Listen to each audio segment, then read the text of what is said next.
Aled Greedy's life was not the same following his incident with the apple tree. The other engines loved to tease him about it, especially 98462 and 87546. Be careful out there, Aled. Mind those apples today.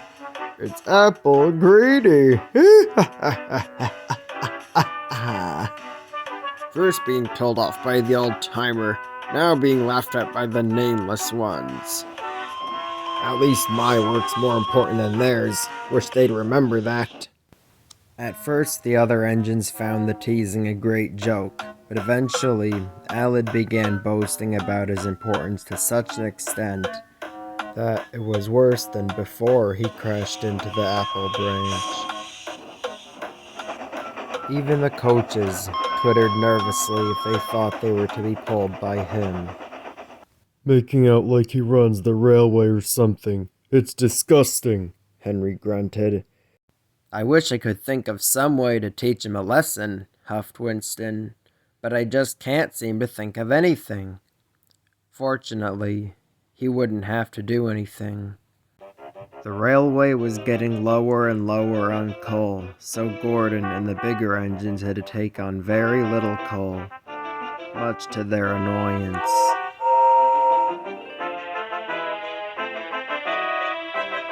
But of course, Aled Greedy acted like he was the most annoyed out of all of them. I don't get it, he moaned one day. I'm probably the most hard-working red engine on this railway, and yet I receive an insufficient amount of coal and not enough water. This railway should be ashamed of itself. But of course, everyone else just went about their work, completely ignoring him. Is anyone even listening to what I have to say? He growled. He angrily watched Eagle back down onto his passenger train. Aled seethed with fury as the guard blew his whistle. Come on, he barked at his coaches. All in good time, they grumbled. A few days later, some new coal arrived to the railway. It was dustier than the regular island of Sodor coal. The other engines complained that it smelled funny. I don't want to take this coal, said Thomas, but he did it anyway, because he had to. But the next day, when Thomas went to fetch the coaches for another engine's train, the coaches felt heavier than usual. His wheels slipped and he could not move the heavy coaches. Come on! You're so heavy. Have you gotten fatter? How dare you! Cried the coaches. Thomas barely moved another foot when he ground to a halt, smoke and steam hissing out of his sides. But he wasn't the only one. Engines all over Sodor were overheating, feeling ill and covered with smoke.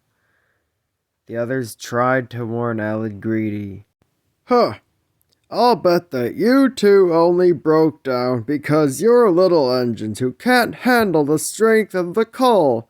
I'll bet it wouldn't happen to a big engine like me, he boasted rudely. Edward groaned and sighed. You know what, Aled? Go ahead and try.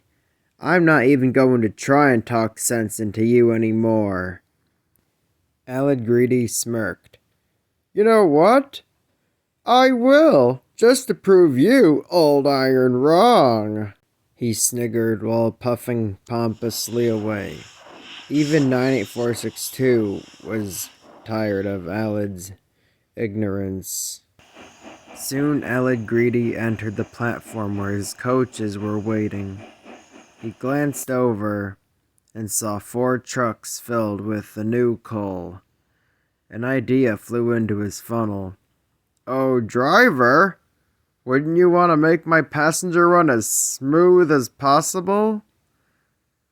Yeah, I suppose so, said the driver. Then why don't you fill my tender up with that new coal over there, so I can go as fast as I like, without having to stop for coal and water at every station? That seems like a good idea, said the driver, suspecting nothing. It was arranged. Aled Greedy moved to the track next to the coal trucks and filled his tender up with all of the coal. Huh, I'll show old Edward, he sniggered as he moved toward his coaches and backed onto them with a bump. Now come on, he said as he moved out of the station with his new coal.